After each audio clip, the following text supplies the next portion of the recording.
So with that, I'm going to transition us to the team from Historic Hudson Valley. I want to introduce both Margaret Hughes and Michael Lord. They're going to be talking to us today about personal stories and primary resources. Margaret has facilitated the development of numerous museum education programs throughout the state of New York through thoughtful implementation of outreach programs and exhibition planning. She seeks to increase participation of youth with an emphasis on reaching underserved or untraditional audiences. Margaret currently coordinates large-scale educational events and guest experiences as the Director of Education at Historic Hudson Valley. Michael Lord is a hands-on education director and interpretive planner with over 20 years of experience developing award-winning educational and interpretive programs. Acquired through a vast history of education and directorial roles, his specialties include strategic planning, historic site leadership, and historic site management. As Director of Content at Historic Hudson Valley, Michael develops, updates, and refines thoughtful content for all of Historic Hudson Valley's educational programs. And with that, I turn it over to the wonderful team from Historic Hudson Valley. Thank you, Tori. Great, thank you. Thank you so much, Tori. I'd love to say thank you to the Department of Education, to Second Avenue Learning for this incredible opportunity. We're delighted to be part of this Unconference and hope that our resources in some small way will enhance the experiences of all of you educators out there and give you some new ways of thinking about content that we've spent a lot of time developing over the years. I'm just trying to get back to my home slide and we'll get this started. Forgive me just one moment.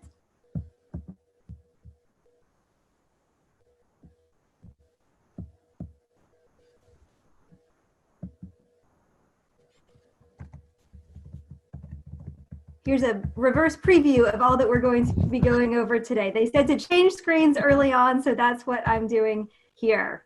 Okay, to get started. So thank you for this opportunity.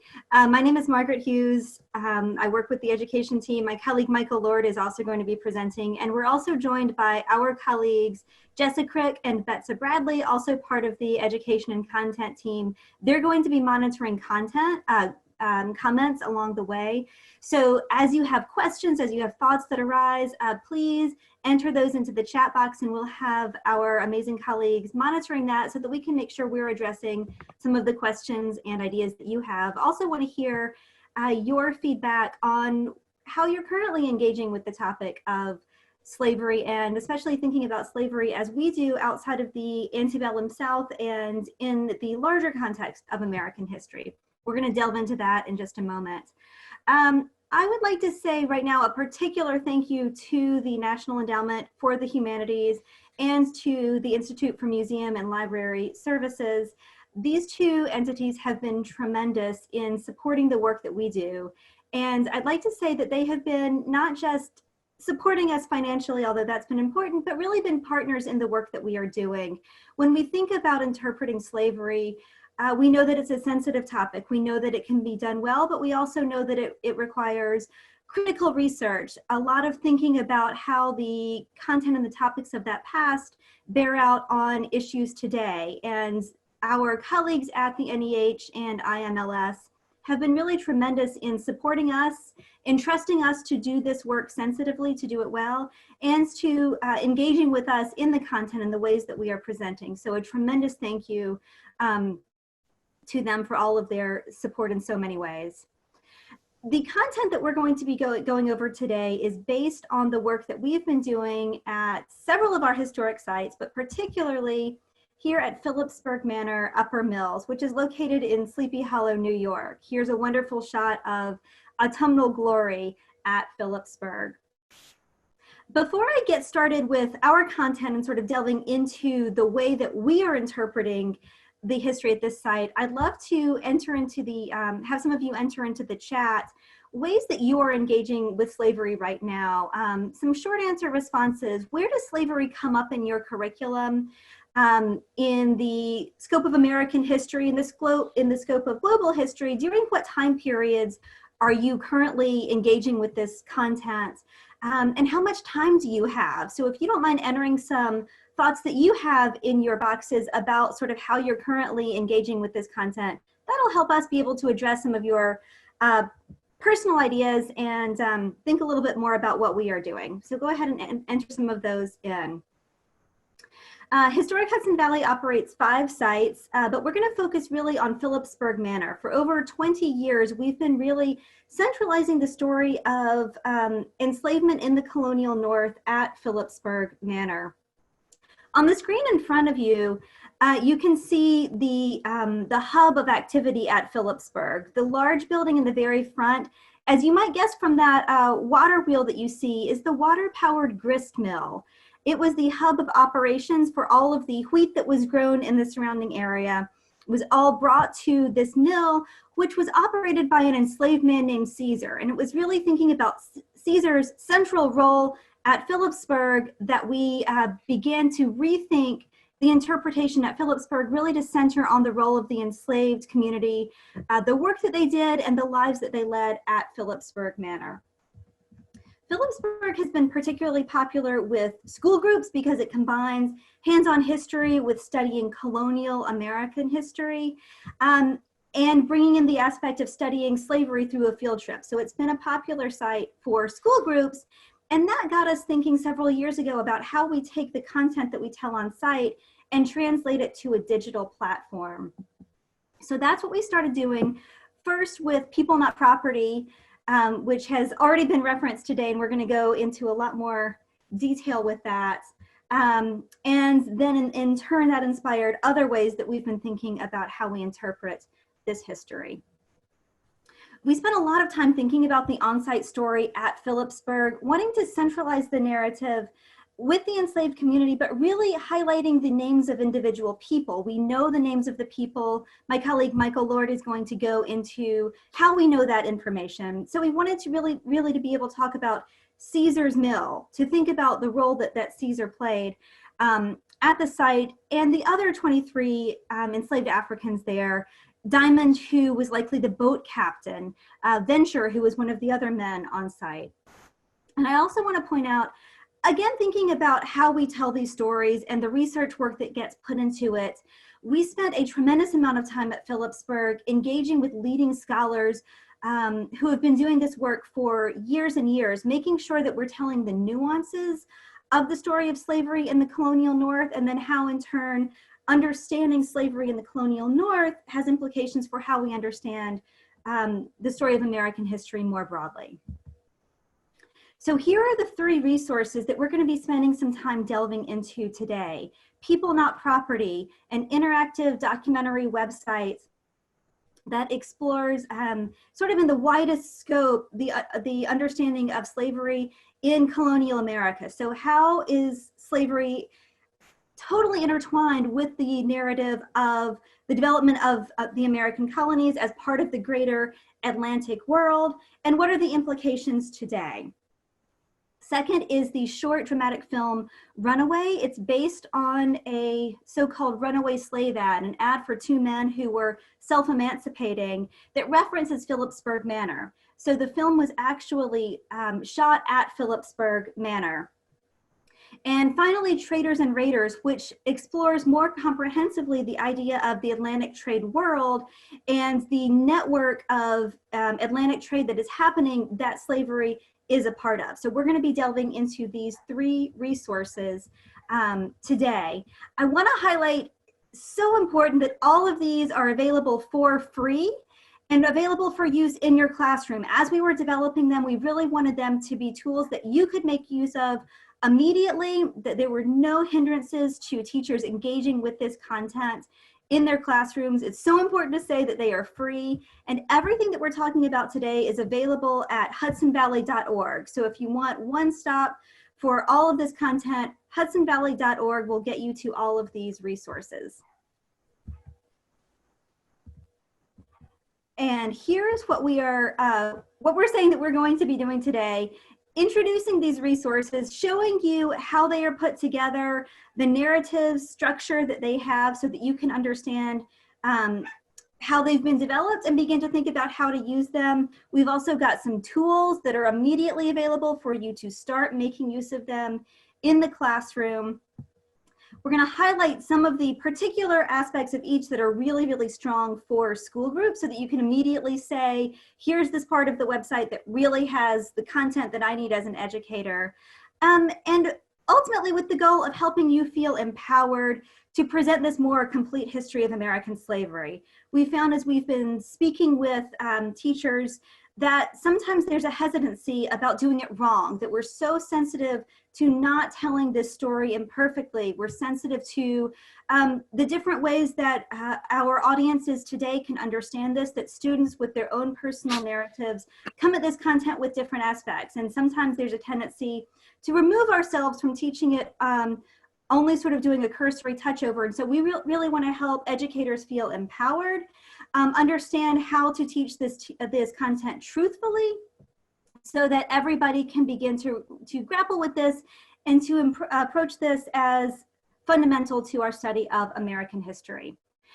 I love seeing all the chats coming in, all the comments coming in. As we transition over to my colleague, Michael, I'd like to hear from some of you about any challenges that you find as you're engaging with history. So go ahead and start to enter some of those thoughts that you have in the comment box. And I'm going to turn things over now to Michael. Thank you, Margaret. Shall I share the screen or will you continue? I'd be happy to continue if that's helpful for you. Yes, because my left hand often doesn't know what my right hand is doing. Sure. Much easier this way. Well, thanks everybody. My name is Michael Lord. I'm the Director of Content Development at Historic Hudson Valley. Margaret and I are tag teaming on this just to give you a different voice for the most part. But what we want to talk about right now, I'm going to get into a little bit of, as Margaret had mentioned, sort of the content behind this interactive documentary. People Not Property is a free online interactive documentary. It attempts to contextualize and personalize that significant, yet I guess underrated and underrepresented story of Northern enslavement. The project was funded in large part by the National Endowment for the Humanities. And I would like to thank Mark Ruppel for that shout out earlier today for People Not Property. The entire project stems, as Margaret had noted, from Historic Hudson Valley's decades-long commitment to interpreting Northern enslavement at Philipsburg Manor in Sleepy Hollow, New York. For more than 20 years now, Philipsburg Manor has focused its story on the 23 enslaved men, women, and children who operated the grist mill and provisioning plantation on the Hudson. People Not Property has benefited from a very dedicated African-American advisory board and a team of academic historians that include Dr. Leslie Harris of Northwestern, Dinah Ramey Berry from University of Texas, Austin, Heather Williams from UPenn. Historic Hudson Valley understood from the start that People Not Property could or really would not be an encyclopedic collection of slavery in the North. Rather, we're going to focus the stories on the individuals, the people, how their lives were impacted by being classified as property in the eyes of the law. Now, as a free resource, People Not Property is available for anyone.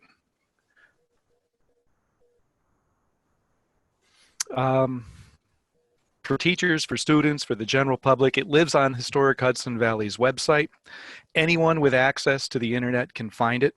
We'll provide the URL later, but as Margaret has done before, a web search for Historic Hudson Valley is really all that it takes to find it. People Not Property is, what do we call it? An interactive website. We designed it with user choice in mind. There are countless ways to navigate through the 80-odd stories, the 24 videos, the 6 or so hours of content contained in the website. The easiest navigation tool is the one you're seeing on the screen right now. It's the homepage. You see that People Not Property is divided into 4 broad thematic chapters. The first chapter is defining slavery. It gets to the notion of how and why people became legally defined as property and how the system of slavery factored into the economic development and profitability of the northern colonies. Chapter 2, Being Enslaved, looks at the life of really from the point of view of the enslaved community: marriage, family, skilled labor, growing old, preserving culture, and the roadblocks, frankly, put up by enslavers that prohibit any semblance of normalcy or security for those that they enslave. The third chapter is called Choosing Resistance. It digs not only into the numerous types of resistance ranging from the overt to the covert, but also to the inherent risks attached to each of those methods. And Pursuing Justice is the fourth chapter. That moves from the painfully long process of gradual emancipation in the North and connects the past with the present as we explore the contemporary relevance of institutional racism and censorship. There's also an introductory video on this homepage. It provides a general overview of what's contained in the site. Hover over a chapter in any of these sections and a little bit of text appears to provide some information. Click on a chapter and you'll see that each chapter contains 5 sub-chapters with a variety of media incorporated into each: videos of scholars, interactive documents, brief biographical stories. We'll show you a little bit of each of those. Once you click around, you'll notice a very handy menu button and even a sitemap that can take you to very specific locations easily. So there's a lot to this interactive documentary, and certainly navigation is an important tool to think about, especially in the classroom, as to where you want to sort of plan your programming. Now, on the next slide here, we have a few examples of the kinds of stories that we tell in People Not Property. The stories of Joan and John Jackson, and also the stories of Caesar, use animation and video to piece together the lives of these individuals, the challenges that they face because of their legal status as property rather than person. Both the Jackson story and Caesar's story are told in 3-part videos. They're short videos, each of them 3.5 minutes long each, but there's a lot of information in them. The Jacksons use animated silhouettes with voiceover narration to move through 40 or so years in the life of this New London, Connecticut couple and their struggle to maintain or to retain family as they move back and forth between slavery and freedom throughout their lives. Caesar was the miller at Philipsburg Manor, a position that required a tremendous amount of skill and an education in mathematics and engineering. And the videos for Caesar do a little myth busting as well as we discuss those skills and education that certain enslaved individuals possessed. Creating Identity in the lower left corner there, that snapshot, is another 3-part video, or 4-part video, sometimes I can't remember, that really views community as culture. Again, People Not Property works to build that connection between past and present, as we show just how significant African cultures have been to the development of our American culture. Although this interactive documentary is focused on history, though, we also recognize that our viewers are living in the present. We want to answer that all-important question: why is any of this important today? So we understand that the past informs the present. Commentary from our academic advisors and members of Historic Hudson Valley's advisory board provides some insight into how the legacy of slavery continues to influence the development of our present situation through forms of racism, denial, inequality, and general frustration at the discrepancies between Black America and white America. Through the stories, People Not Property personalizes and humanizes what is often a very impersonal overview of slavery in America. This video, this interactive documentary, we've chosen to build a connection to the people, the stories that we tell, and to try to get the user to care about those lives. Now, I've done a lot of talking. I'm wondering if this is a good moment to pause for a second to answer any questions or thoughts or ideas. If Margaret or Betsy or Jessa have anything, any questions that have come up that might be of interest to us that we might want to chat about. And that's okay if we don't. I can certainly continue to talk. Michael, there's a lot of terrific feedback here, and the Great. teachers are sharing the subjects that they're able to teach, the ways in which the story of American slavery connects with their curricula. There are people are working with some impressively wide-ranging needs and demands based on their regional locations and the grade that they teach. I think there is a great deal of interest in thinking, maybe hearing a little more from you about how this connects to the question of race relations today. And I've certainly mentioned in the chat that in our legacy that we have videos that cover in the final chapter some of the issues with the way that the story has been told, the way that the story of slavery perhaps has been censored in the past, and thinking about the ramifications of slavery in contemporary race relations. So perhaps that's something else you can talk a little bit more about. Sure. Thank you, Betsy. I'm glad that there's a lot of interest here. From what I was looking at in the earlier parts of the chat, there's also a lot of commentary from teachers that they're teaching this story in the antebellum period, or it's in a particular part of their curriculum, which is generally the case as well. We're trying to bring that back to an earlier time frame and really trying to blend this story of enslavement throughout our American history curriculum. It's not always an easy process, understandably, for teachers, but it certainly is integral to the development of America in the colonial era and also in the new nation area prior to the antebellum period. In terms of trying to bring this story into the present, sometimes we feel like we have been separated from this elemental story of how this country developed as a country sort of born in freedom and independence while simultaneously being a country that used enslaved labor as it was being born. And to miss that point is to make it very difficult to connect present issues of racism, of violence in the Black community, of what's just been going on in the news over the last couple of weeks in Georgia. Those issues have a connection to the development of racism in America, and that development has a strong connection to the use of enslaved labor in this country and in this colony prior to that.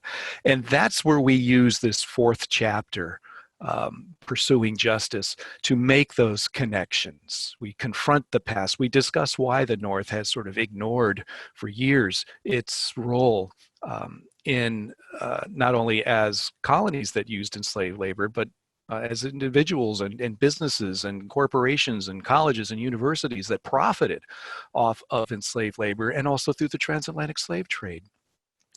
One informs the other. The past informs the present.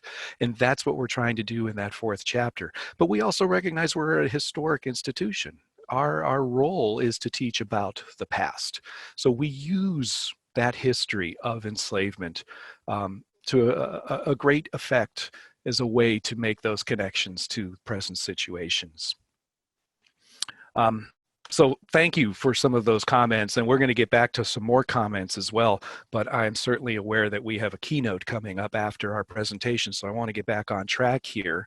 The series of slides that you're looking at here are also looking at some of the different kinds of media that we use to tell these stories. Because People Not Property is more than just videos and images and text. The interactive part of the documentary respects the user's curiosity, which often leads to new perspectives or understandings of an issue or an event. In my field as a museum educator, I feel that I have reached someone when they tell me something to the effect, I never thought of it like that before. So recognizing a new perspective or a new point of view triggers all sorts of synapses in the brain and leads to a much more empathetic approach to understanding and to connecting the past with the present. So here on this screenshots, making choices is sort of a question matrix we have in People Not Property. Shows how impossible it was to navigate the right or the best path through this ordeal of being enslaved. We were, during the process of all of this, very careful not to try to gamify the story of enslavement. There's no find your way to freedom game in People Not Property. Each question in the matrix leads to a number of actions, and choosing an action then leads to a number of possible results. Each of those possible results then links to one of the personal stories back into People Not Property. The matrix never places the user in the shoes of an enslaved person. It just asks them to think about the choices that individuals had and the significant repercussions that are often associated with some of those choices. The time map is a piece of that is shown in the bottom right of the screen here, is partially an alternative navigation tool, placing all the stories contained in the documentary sort of on a timeline. But it also is a contextual tool, providing the user with some known and some lesser known historic events organized chronologically across 4 or 5 centuries. So it's another way of kind of looking at the process. If you happen to be sort of chronologically oriented, this might be a good place to kind of step into People Not Property. The bottom left screenshot is from an animated feature called Facts and Figures. Facts and Figures really began as one of Philipsburg Manor's on-site activities posed by our historic interpreters during their tours of the grist mill at Philipsburg Manor. So on the surface, it's a math problem. It illustrates the tremendous amount of flour that can be produced in the grist mill and the labor required to do so.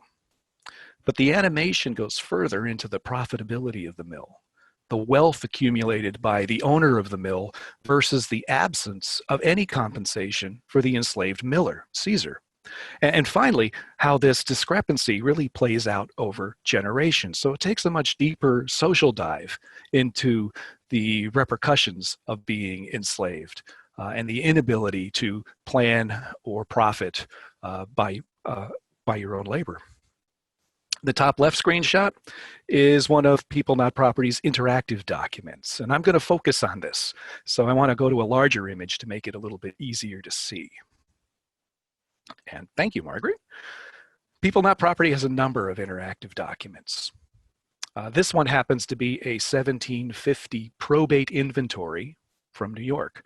We also have a 1767 New Jersey bill of sale for a teenager, a young man named Caesar. And we also have 3 runaway advertisements from New Hampshire, Massachusetts, and New Jersey. And because these are period documents, there's a certain sort of gravitas assigned to them because they're perceived as real. People Not Property allows the user to interact with these documents, to pull them apart and to kind of read between the lines to understand their meanings from multiple perspectives. A probate inventory is really just a list of items, beginning a list of items that kind of belong to a person at the time of that person's death. This one was taken just weeks after the death of Adolph Phillips. Phillips was a very wealthy New Yorker, and his inventory goes on for pages and pages and pages. Page 1 of that inventory begins with his Negroes, as you see on the site here. A document like this is visceral. It hurts when the user recognizes that the names of people, 23 men, women, and children, are listed as property alongside objects like silverware and linens and cattle and livestock and farm tools. The interactive part of this document allows the user to learn a little more about the implications of being listed as someone's property. And by the way, just as an aside, the website also has a transcribed version of these documents, so that is a lot easier for folks who may have a hard time reading 18th century handwriting. Now, if we go to the larger version of this interactive, the next slide, you'll see that if you click on a plus sign, any of these, you get a pop-up window. And that window shows a little more information about that particular individual that you've clicked upon. This one happens to be Caesar. And you actually get a link back to Caesar's story as well. You may notice as you're looking through this that spelling back in the day was kind of a creative art form, but you'll also notice that the primary documents also contain harsh language, trigger words. Here there is the word, as I mentioned earlier, Negroes. In the advertisements, some of the other primary documents we use, words like wench are used to describe an enslaved woman and wool to describe that person's hair. During the development of this interactive documentary, we worked very closely with scholars and our African American Advisory Board to ensure that our vocabulary is both sensitive and respectful to the subject at hand, and accurate in the way we describe and analyze the intricacies and the occurrences of domination, coercion, resistance, and survival under slavery. You may have noticed that Margaret and I both speak about enslaved individuals, not the slaves. People were not merely slaves. That was a status imposed or forced upon them by another. We name names whenever possible, and when speaking about slavery, we refer to the people who owned slaves not as masters or mistresses, but as enslavers. So we do not diminish or politely obscure the harshness of the times. Now, this interactive documentary is just a sampling of the content, really, that we have in People Not Property. Historic Hudson Valley actually has a number of free educational tools, as Margaret had mentioned, and I have one more to briefly review before handing this presentation back to Margaret. Runaway is a 25-minute film based on an actual event that occurred at Philipsburg Manor in the fall of 1740. Through a grant from the Institute of Museum and Library Services, we were able to make the film and really develop a very robust teacher's guide for classroom use. We know about this particular event from a runaway ad for a man named Galloway, who chose to self-liberate from his enslaver, John Breeze of New York City. The ad placed in the New York Gazette in October of 1740 noted specifically that Galloway was stopped and questioned at Phillips's mill at Philipsburg Manor. The film Runaway simultaneously tells the story also of Sue and her enslaved daughter Mary, who are about to be separated when Galloway unexpectedly shows up at the mill asking for help. Filmed on site at Philipsburg Manor, Runaway humanizes the interactions of enslaved individuals who are faced with, frankly, impossible choices. At Historic Hudson Valley, we are very grateful to the National Endowment for the Humanities and the Institute of Museum Library Services for trusting us to present these difficult stories of Northern colonial enslavement. Although it'd be easy to keep talking about our furniture, our gardens, our architecture, all the oldie-timey cooking and sewing that we do on site, grant funding has allowed us to really explore a much deeper and more meaningful experience for our visitors and our online users.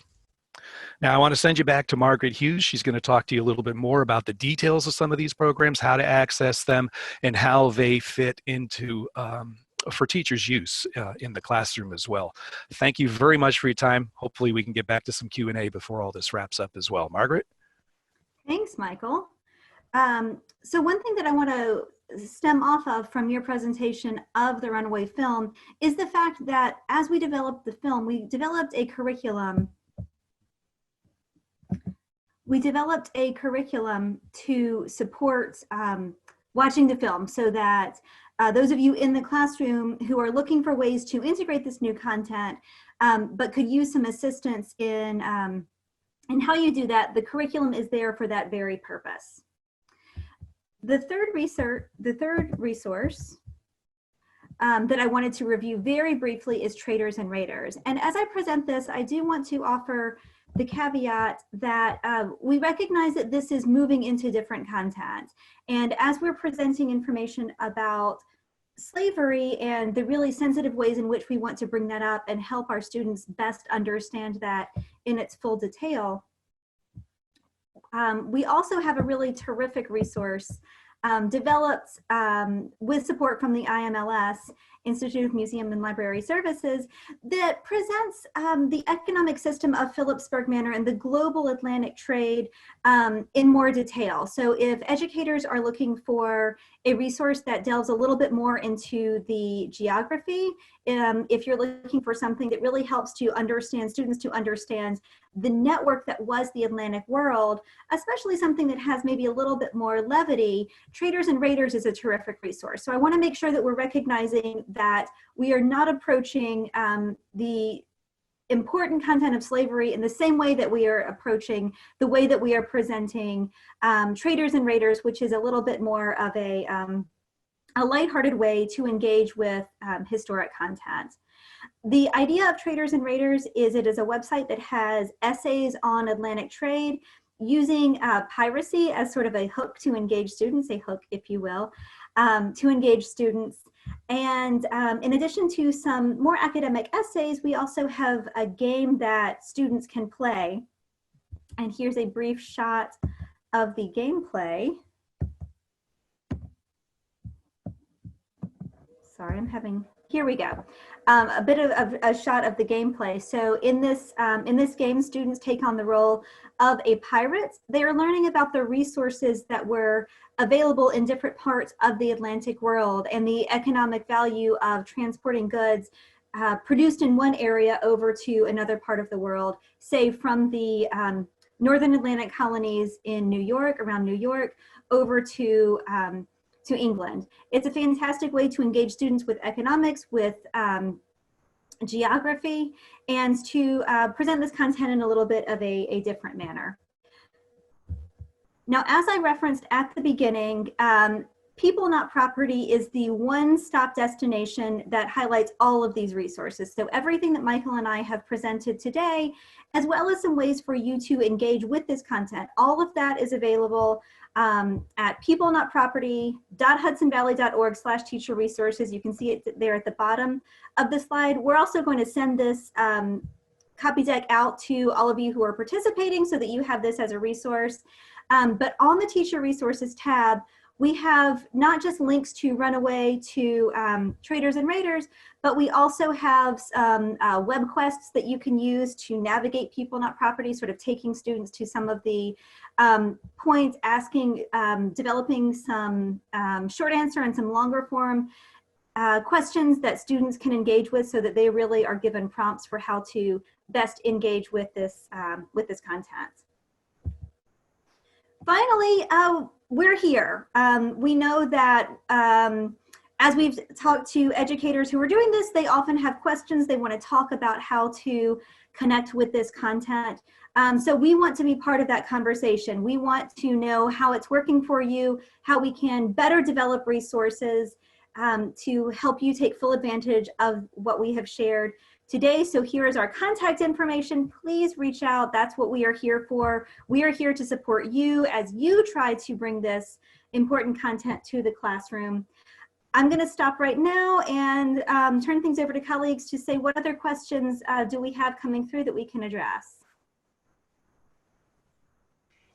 Margaret, you're getting a lot of very nice thank yous and a lot of people saying that they're thrilled that this is not just talking about the antebellum South. Some teachers who work in the South who are saying that sometimes it can be hard to find resources, and so they're pleased to have these additional ones to add to their roster. I think everyone is thinking they may use this in the fall. Facts and Figures has come in for a lot of interest, and so Jess and I have been sharing where you can find that specifically in the website. I'm looking to see if there's anything more particularly granular at this last minute, but it doesn't seem like it right now. Excellent. So I will. Will you say a word about our Teachers Institute? I was just about to.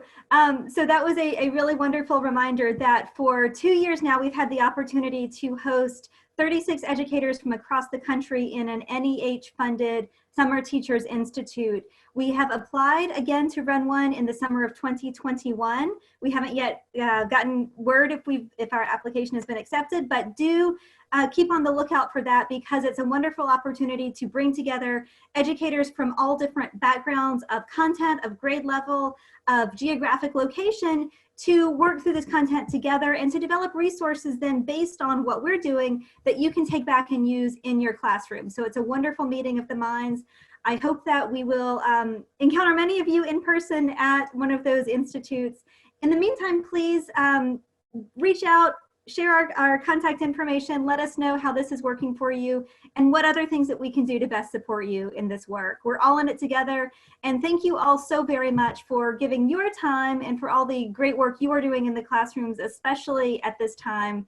We're thrilled to be part of this Unconference. Thank you. Absolutely. Thank you. Thanks, folks. Thank you so much. That was so interesting, Margaret and Michael. And a shout out to you from upstate New York, just a little further west in Rochester, New York, which is the home of Susan B. Anthony and Frederick Douglass, and was the site of so much discourse on the abolition movement and the suffrage movement, which we'll get to talk more about later today. But it's wonderful to see the fabulous way that you've brought the very contested history of slavery in this country to life in a very sensitive way. We have just a few minutes before we're going to shift to our keynote by Sarah Beth. I see she's already been active in the chat and has really been enjoying the presentations, which is wonderful. And I wanted to just take a brief moment to also thank the Library of Congress for their generous support of many of the projects that you're seeing here today, especially the ones that feature primary sources. So, and if any of you are interested in delving deeper into primary sources as part of your practice, they have a wonderful organization called the Primary Source Consortium, and I'll be sure to put information about that in the chat later as well. So stay tuned. Sarah Beth will be starting in just about 9 minutes, and we're looking forward to a great afternoon. Take care.